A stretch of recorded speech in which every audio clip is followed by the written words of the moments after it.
Hello everybody and welcome to this episode of Low Carb in the Leaves with me, Dr. Mary Barson from Real Life Medicine. So, your genes are not your destiny. However, they are still an important part of you.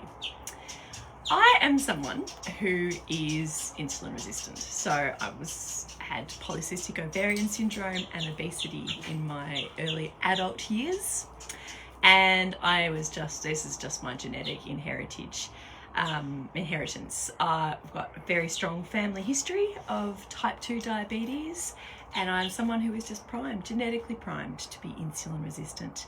And when I was eating a normal Western diet, and incidentally the diet that I was explicitly told to by scores of dietitians and doctors, several dietitians and doctors, my condition was out of control. My weight just kept gaining and gaining and gaining. My PCOS got worse and worse and worse. And it was really only when I transitioned to a low carb diet, which was contrary to the advice that I was getting at the time, that my polycystic ovarian syndrome and obesity went into remission. You know, I'm not like a super svelte size 8. I probably never will be, but I am a normal weight now and I'm metabolically very well and healthy.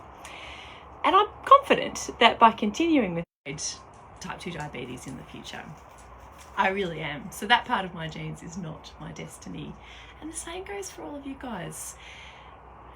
I can't completely escape them either. And I think this is an important point. If you are someone who needs medication for high blood sugar or high blood pressure, or you need to be on a cholesterol tablet because you've got some underlying ischemic heart disease, you shouldn't feel bad or guilty about that, and that it's okay, in my opinion, to embrace what Western medicine has to keep us well, and understanding that an enormous part of our health and wellness is under our direct control by managing our beautiful minds and changing our habits.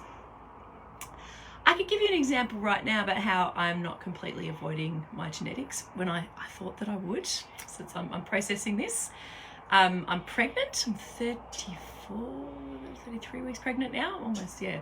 Got that wrong, 33, nearly 33. And I failed my oral glucose tolerance test by 0.1% of a millimole back at 28 weeks. So I was officially diagnosed with gestational diabetes.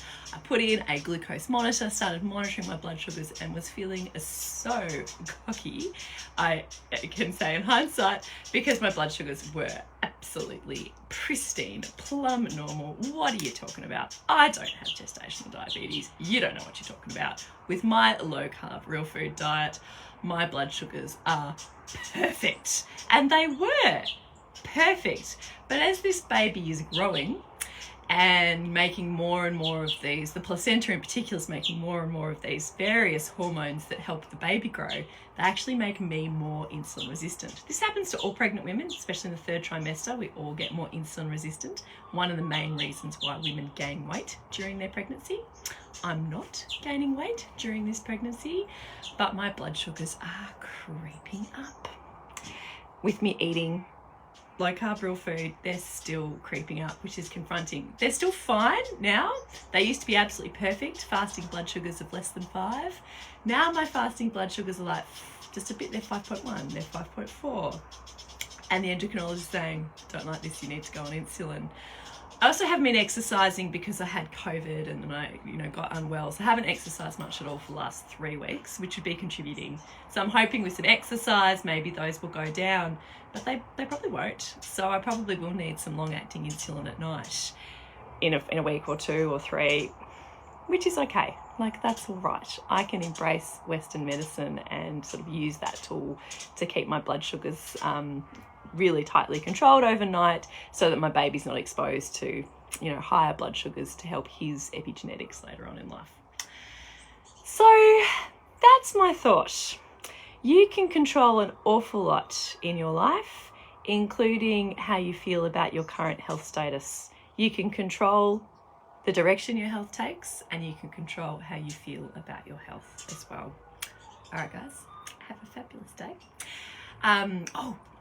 I do need to tell you that our next 12-week mind-body rebalance program, our signature 12-week program, which is incredibly comprehensive, full of fabulous content, fabulous coaching, great community, transformative program, is launching again in May.